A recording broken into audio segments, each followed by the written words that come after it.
Tech and clips.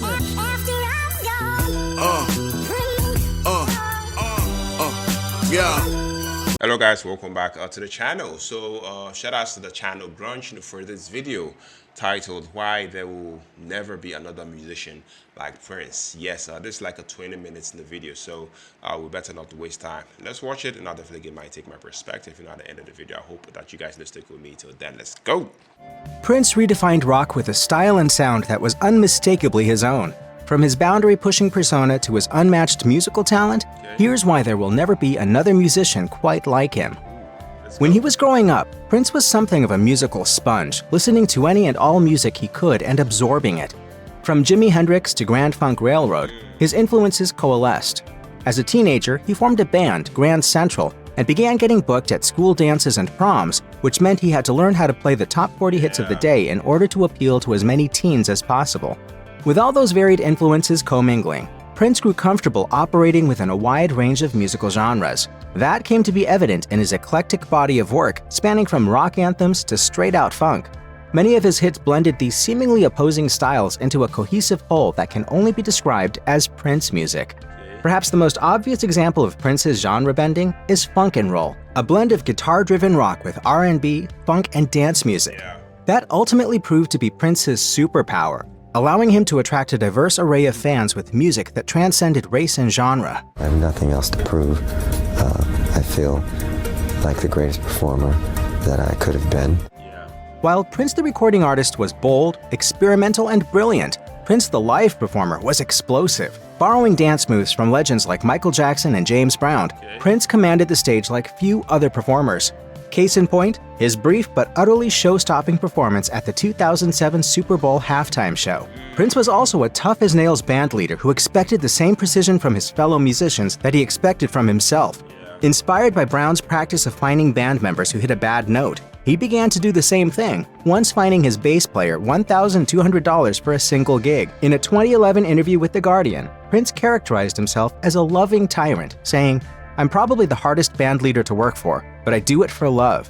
Even though he'd long ago attained immense stardom, Prince was also aware of how fleeting it could be. When he hit the stage, fans could be guaranteed that he wouldn't be phoning it in. According to him, "I play each show as if it's the last one." When Rolling Stone compiled its 2004 list of the 100 greatest guitar players of all time, many were surprised that Prince wasn't on it.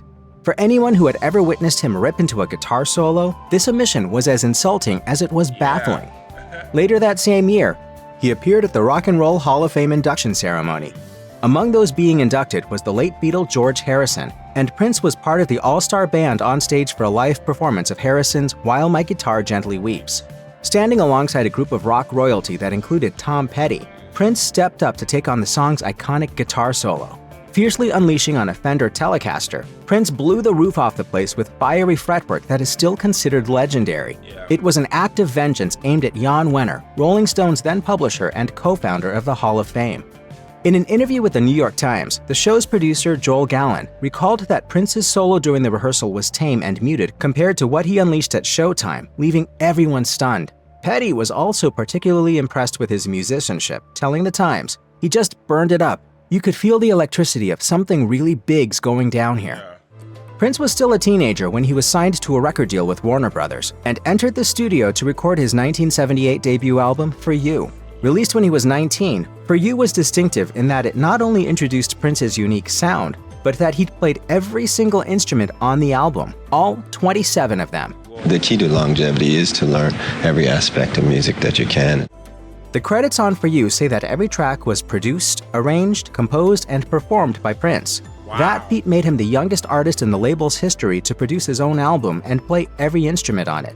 As Prince told Insider magazine in 1978, he viewed the recording studio the way an artist views a blank canvas. He explained, "The instruments are colors on a palette. The mics and boards are brushes. I just keep working it until I've got the picture, or rather the sound that I heard inside my head when it was just an idea." You know, I come from the old school making albums, and that's what I like. When Prince signed his deal with Warner Brothers, one of the stipulations was that he would never have to work with a producer. He believed that the only person who could produce Prince was Prince. He held fast in that and produced every single album he released prior to his death. Winning that right, however, was hard-fought. Warner Brothers execs were extremely hesitant to hand the reins to the newly signed artist and pushed for Earth, Wind & Fire's Maurice White to produce his debut album. Prince's skills behind the soundboard were in hot demand, and he produced albums for other artists from Chaka Khan to Sly and the Family Stone bassist Larry Graham. He also produced albums for those with whom he'd worked, including percussionist Sheila E. and his protege girl group Vanity 6. He also produced a jazz album for a group called Madhouse. Madhouse was a band in name only, as it actually consisted of horn player Eric Leeds and Prince himself, working anonymously. Prince was just 7 years old when he wrote his first song, Funk Machine, which he composed on his father's piano. He never stopped, and his output was legendary. It's been estimated that by the time of his death, he'd written in excess of 8,000 songs. These included tracks released on his albums, those recorded by others, numerous songs that remain hidden in his vast vault of unreleased material, and even some that he wrote anonymously. In 2024, several years after his death, Prince was inducted into the Songwriters Hall of Fame. Prince's sister, Sharon L. Nelson, accepted the award on his behalf. Tragically, Prince had been secretly scheduled to receive the award shortly before his death in 2016, but passed away 2 months before the surprise ceremony. For Prince, writing songs was organic, not contrived. He'd never set out to write hits for his label to market. He told the New York Times in a 1996 interview, "The music for me doesn't come on a schedule.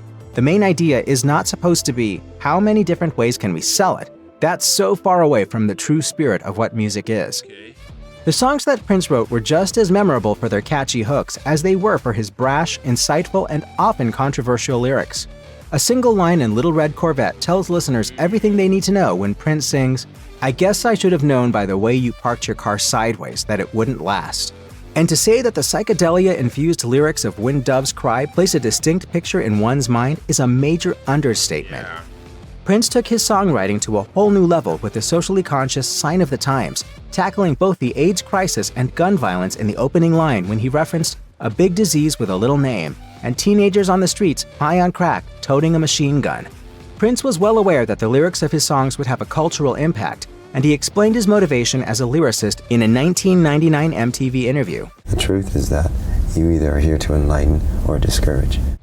Removing his music from the equation, it's arguable that Prince's defining characteristic was his immense eccentricity, and there are plenty of examples of his quirky behavior. These included his refusal to allow journalists to record their interviews with him, as well as his penchant for light-up roller skates. Then there was the time that he recorded a new album, only to shelve it after taking ecstasy and having an epiphany that the music was too dark to release to the public. The Black Album went on to become a popular bootleg that received an official release a few years later. Prince's outlandish personality was on full display in an infamous 1985 interview with Rolling Stone. In addition to his admission that he hadn't cried since he was a teenager, a tour of his home revealed that one of the guest bedrooms contained a garden gnome covered in live, fluttering butterflies. Prince explained, "A friend gave that to me, and I put it in the living room. But some people said it scared them, so I took it out and put it in here." Beyond all the hits that Prince wrote and recorded, he also wrote numerous songs that became hits for other artists. This lengthy list includes Sugar Walls for Sheena Easton, Stand Back for Stevie Nicks, and With This Tear for Celine Dion. Meanwhile, the all-female pop band The Bangles scored a major hit with the Prince-penned Manic Monday, which made it to number 2 on the Billboard Hot 100. Speaking with Big Issue, Bangles singer Susanna Hoffs recalled Prince leaving the song for her on a cassette tape. She said, "He'd recorded it with his own band, but told me he thought it was perfect for the Bangles. When I first sang it, I thought to myself, how did he know? Some songs just fit like a glove." A lot of times people think I'm doing Sinead O'Connor's song and Chaka Khan's song, when in fact I wrote those songs. An even bigger hit was Nothing Compares to You. Recorded by Irish singer Sinead O'Connor, the single topped the Billboard Top 100 in 1990 and remained at number 1 for 4 weeks. At the time, Prince had no envy that she'd taken his song to number 1, but was instead thrilled with the success she was experiencing. He told Rolling Stone, "I think we just took that song as far as we could, then someone else was supposed to come along and pick it up." The massive success of the Purple Rain movie and album brought Prince the financial freedom to build his own studio complex in Minneapolis, which would also be his home. With plans drawn up in 1985, construction of the 65,000 square foot building, dubbed Paisley Park, took 2 years until its completion in 1987. Paisley Park was outfitted with a recording studio, video facilities, and other amenities. There, Prince would be able to jump on any idea that struck him, whether it was a new song, a video, or whatever he happened to envision. After Prince's death, Paisley Park was opened to the public as a museum. Fans are invited to tour the complex, explore exhibits, and view a vast array of archival material. Prince realized he was famous for the first time in a rather humbling encounter. He was wearing old clothes and on his way to help a friend move when a girl excitedly recognized him. Except her friend insisted that he couldn't possibly be Prince, not in those ratty duds. Prince told The Guardian, "I didn't come out of the house raggedy after that." That's an understatement. Prince became legendary for his style, continually evolving his distinctively outrageous fashion sense. When Paisley Park converted to a museum after his death, 2 full-time archivists began cataloging and preserving thousands of items of clothing that Prince wore over the years, ranging from jumpsuits to more than 600 pairs of high-heeled shoes. That clothing was created by an in-house team of 10 tailors, putting together fashion creations that Prince would usually conceptualize himself. He did, however, occasionally buy clothing off the rack. Director Kevin Smith, who was approached to film a never-shot documentary about Prince, revealed that when Prince played basketball, he typically wore warm-up suits. I dare you to challenge Prince to a game of ball one-on-one. Challenge him! One of Prince's assistants told Smith that they'd buy those at Nordstrom's from the boys department due to Prince's small stature. While Prince's deal with Warner Brothers afforded him an unprecedented level of autonomy for a 19-year-old singer, his relationship with his label became strained during the early 90s. It all hit the fan when disagreements with Warner Brothers over money and artistic control escalated. At issue was the frequency at which Prince wanted to put out albums, with the label limiting how much music he could release and how often.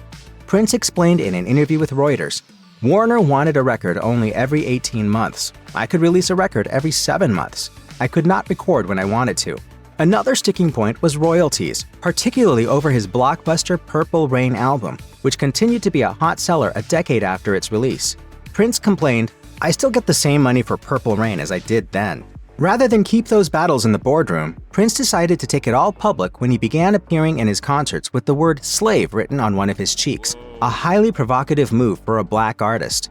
Prince told Rolling Stone in a 1996 interview, "People think I'm a crazy fool for writing slave on my face, but if I can't do what I want to do, what am I?" Prince's battle with Warner Brothers led him to make one of the boldest and strangest moves in music history by changing his name to an unpronounceable symbol. Prince, who was now being referred to as the artist formerly known as Prince, declared in a press release, "The first step I have taken towards the ultimate goal of emancipating from the chains that bind me to Warner Brothers was to change my name from Prince to Symbol. Prince is the name that my mother gave me at birth. Warner Brothers took the name, trademarked it, and used it as the main marketing tool to promote all of the music that I wrote." The meaning of the symbol itself wasn't entirely clear, but Prince tried to explain it in his statement. It's all about thinking in new ways, tuning into a new frequency. I'm really looking forward to the future now. Ultimately, Prince churned out enough albums to fulfill his contractual agreement with the label, concluding with Chaos and Disorder. His contract done, he then went on to unveil his 19th studio album, Emancipation. He told USA Today, "This is what freedom sounds like. This is the most exciting time of my life. There was nothing in the way when I recorded. Nobody looked over my shoulder. Nothing was remixed, censored, chopped down, or edited." In 2014, viewers of New Girl experienced the rare sight of Prince guest starring on a TV sitcom. He'd emailed the show's star, Zooey Deschanel, to let her know that the only things he watched on television were news and New Girl.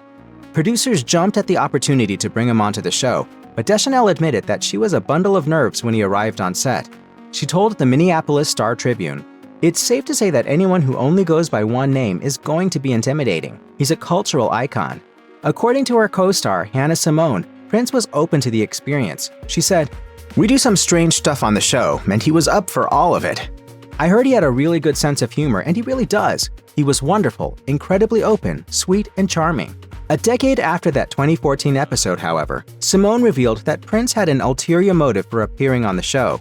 He had a crush on her. Simone said in an episode of her podcast, The Mess Around, he tried for a very long time to find a way to be in the same room together. "He's really interesting and fun and smart to talk to. We'll be friends, but I'm not interested like that." After Prince was freed from his Warner Brothers contract, he maintained tight control over his music. That was evident in 2015 when he removed it all from streaming. Spotify users who tried to listen to one of his songs were greeted with a message. Prince's publisher has asked all streaming services to remove his catalog. At that point, the only streaming service upon which Prince allowed his music was Tidal, the venture launched by rapper-turned-mogul Jay-Z. When interviewed by Ebony, Prince explained why he'd decided to throw his support behind a business owned by a fellow black artist, saying, "Tidal is a new company. I think when there's a company like that, situations where we finally get into a position to run things, we all should help. It's been a lot of fun." Prince also revealed he was hands-on with how his music was presented to listeners on Tidal, explaining why he didn't want to hand it over to an algorithm. Then, of course, there was the manner in which Tidal paid artists royalties when compared to other streaming services. He said, "Apple, Pandora, Rhapsody, Deezer, when you give them your record, you might get paid 6 months later. Beyoncé, her last album came out, $18 million went into the kitty the very next day." Whoa. One facet of Prince's sound, at least during his 1980s heyday, was his groundbreaking use of drum machines. That sound, in fact, can be heard on some of his biggest hits, including When Doves Cry, Purple Rain, Raspberry Beret, and many others. While other acts tried to use drum machines in an attempt to capture that sound, Prince made that practically impossible, and that was because he meticulously programmed each one himself. That's why it's so important to let your gift be guided by something more clear. His primary drum machine of choice was the Linn LM1, and nobody took the technology further than Prince did. Roger Linn, the device's inventor, told Reverb he didn't just select a stock beat and press play, but rather used it in unusual and creative ways, from detuning the drums to no longer sound like drums, to the unusual beats he programmed, to how he featured it in the mix. Among the unique techniques Prince utilized was using his fingers to drum complex patterns that were captured by the LM1. He also got even more creative, running the LM1 through an effects pedal for When Doves Cry to achieve a sound that had never before been heard. In fact, Linn himself credits Prince with putting him on the map. He said, "He was very important to my success." In the Purple Rain movie, Prince's character, the Kid, is in the midst of a musical rivalry with Morris Day and his funk band, The Time. What viewers of the film may not have realized is that Prince discovered Day, put together the band, and even wrote songs for it. Day started out as a drummer, which was how he first got to know Prince when they were just kids, and as teenagers they played together in Prince's band Grand Central. Playing drums eventually led him to sing a few numbers when Prince didn't want to sing a particular song. That led to The Time, which was essentially Day and Prince working together in the studio before a full-fledged band was assembled. Once that band came together, Day recalled Prince being a taskmaster, forcing them to rehearse endlessly until they were a tight musical unit. Day told Rolling Stone in 2021, "I always say he created a Frankenstein monster. When we got on the road and it started to show, some people were like, 'Damn, I think The Time was better than Prince tonight.' And he's like, 'Oh, what have I done?'" Prince had confirmed that in a 1990 interview with Rolling Stone. He admitted to the outlet, "To this day, they're the only band I've ever been afraid of." One of the stranger stories in Prince lore involved a Beverly Hills mansion he once rented from Chicago Bulls forward Carlos Boozer. During an appearance on ESPN 1000's The Waddle and Sylvie Show, Boozer's teammate Jay Williams recalled a funny moment in which Boozer told him he once drove past his own house and didn't even recognize it. Whoa. Prince had undertaken massive renovations while renting the place. Williams said, "Supposedly, Prince changed the front gate to the Prince sign. He changed the master bedroom to a hair salon. He changed the streaming blue waters that led to the front door to purple water. He knocked out walls. He changed the molding on top of the ceiling." Understandably, Boozer was not thrilled with the unauthorized changes. I think he wanted the house to feel like his every time he stepped in it. But according to Williams, when Boozer went to confront Prince, he was presented with a check for $1 million to cover the cost of putting everything back the way it was. Williams said, "And Booz was like, 'This little man is cool as hell.'" Boozer confirmed Williams' account, but refused to offer any details. He explained, "We had a disclosure thing. He did some very specific things that were built for him and his lifestyle, which is very different from mine."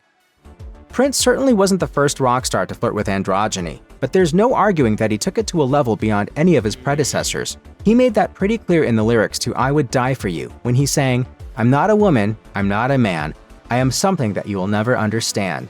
Radio DJ Donnie Simpson told NBC News that Prince pushed the envelope as far as he could when it came to blurring gender lines, yet didn't receive the kind of scorn typically associated with that. Simpson observed, "So often people say he was a trendsetter, but how many other men did you see walking around in high heels with their butt out? He did it and no one else could. How does a guy like that fit in and people still like him?" Rapper Frank Ocean, one of the few hip-hop artists to come out as openly gay, recalled that Prince's nonconformist attitudes surrounding gender greatly influenced him. He wrote in a Tumblr post, "He was a straight black man who played his first televised set in bikini bottoms and knee-high heeled boots. Epic. He made me feel more comfortable with how I identify sexually simply by his display of freedom from and irreverence for obviously archaic ideas like gender conformity." Sexuality is very spiritual in nature, and that's a God-given gift too. When Prince emerged, artists generated revenue via album sales, with vinyl eventually supplanted by CDs. By the end of the 90s, however, technology was beginning to upset that model. So Prince began to envision a new way to distribute music in the digital age as technology sent CD sales on a downward trajectory. In 1998, he was the first major artist to release an album exclusively via digital download. In 2001, he launched his own website, NPG Music Club, a subscription service where fans could download his music. When he released his 2004 album Musicology, rather than selling the CD, he instead included it free of charge to anyone who purchased a ticket to his highly anticipated summer tour. Prince told CNN at the time, "The music industry rules were made by people who don't really play music. I think that some of them need to be rewritten." The genius strategy paid off handsomely, with each ticket sale counting as an album sale in the Billboard charts.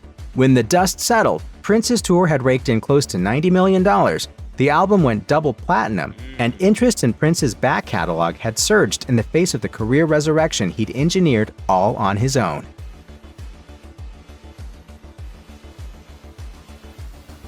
Wow.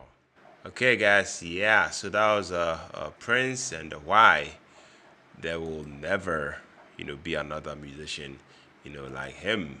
I really enjoyed this breakdown from grunge. This video, does an excellent job in reminding us why, Prince, was truly, one of one. I love the fact that they covered, so many key aspects, of his genius, from his, staging, multi-instrumental talent, literally, mastering over 20 instruments, to his fearless embrace of genre bending.